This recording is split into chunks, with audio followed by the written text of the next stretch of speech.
करेंगे जहां उन्हें भेजा गया था और आज की दुनिया में वे स्थान कहां है। वे हमारी तरह ही इंसान थे। उनके परिवार थे, उनकी इच्छाएं थीं, लेकिन उन्होंने अपना जीवन अपने मिशन के लिए समर्पित कर दिया। अल्लाह ने कुरान में उनके नाम का उल्लेख किया है। हो आदम अलैहिस्सलाम आकार दिया। 40 साल के इंतजार के बाद मिट्टी सख्त होकर सूखी मिट्टी की तरह हो गई। सलाउल मुहर्रम के 10वें दिन, जो शुक्रवार था, अल्लाह ने उन्हें एक आत्मा दी और उन्हें हर चीज का ज्ञान सिखाया। अल्लाह के हुक्म से फरिश्ते आदम को सजदा करने लगे, लेकिन लाश घमंडी हो गया और उसने मना कर दिया। फिर उसे जन्नत से निकाल दिया गया। आदम ने हवा से शादी की, जो जन्नत में बनाई गई थी, और वे कुछ समय तक वहां साथ रहे।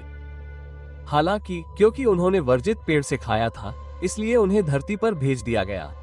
आदम को अपनी गलती का एहसास हुआ और उसने दिल से पश्चाताप किया। 237 देखें। वो धरती पर खलीफा का प्रतिनिधि नियुक्त किया और का निर्माण किया। आदम अलैहिस्सलाम को पैगंबर के रूप में चुना गया था। उन्हें 10 पन्नों की एक छोटी सी किताब दी गई थी। उन्होंने लोगों को आस्था, पूजा और ज्ञान के बारे में सिखाया। वे कस्बों में रहते थे और शिल्प और कौशल के साथ काम करते थे। आदम के बेटों हाबील और काबील के बीच एक दुखद घटना घटी। काबील ने ईर्ष्या से प्रेरित होकर अपने भाई हाबील की हत्या कर दी। ये मानव इतिहास में पहली हत्या थी। दोनों भाइयों की संतानों के माध्यम से मानवता चलती रही। कुछ कथनों के अनुसार आदम अलैहिस्सलाम ने लगभग 960 वर्ष की लंबी आयु प्राप्त की। हालांकि उनकी मृत्यु के बाद भी उनके बच्चों और पोते पोतियों के बीच पूजा और ईश्वरीय शिक्षाएं जारी रहीं। उनकी कब्र यरूशलेम, मीना या अराफात में है। इदरीस अलैहिस्सलाम कुरान में वर्णित पैगंबरों में से एक है। कथनों के अनुसार उनमें कई विशेष गुण थे। वो आदम अलैहिस्सलाम की 5वीं पीढ़ी के वंशज थे।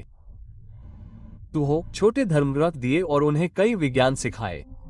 उनसे पहले लोग जानवरों की खाल या पत्तियों से बने कपड़े पहनते थे। उन्होंने लोगों को कपड़े सिलना और शहर बनाना सिखाया।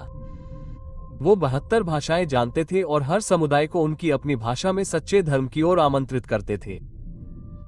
इदरीस लिखने, कलम चलाने और ज्ञान सिखाने वाले पहले व्यक्ति थे। उन्होंने सितारों और आकाश की गतिविधियों का भी अध्ययन किया। इस कारण उन्हें ज्ञान और कला दोनों के पैगंबर के रूप में जाना जाता है।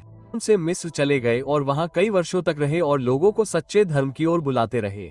आयत 85 में उनका उल्लेख धैर्यवान, धर्मी और सच्चे लोगों में से एक के रूप में किया गया है।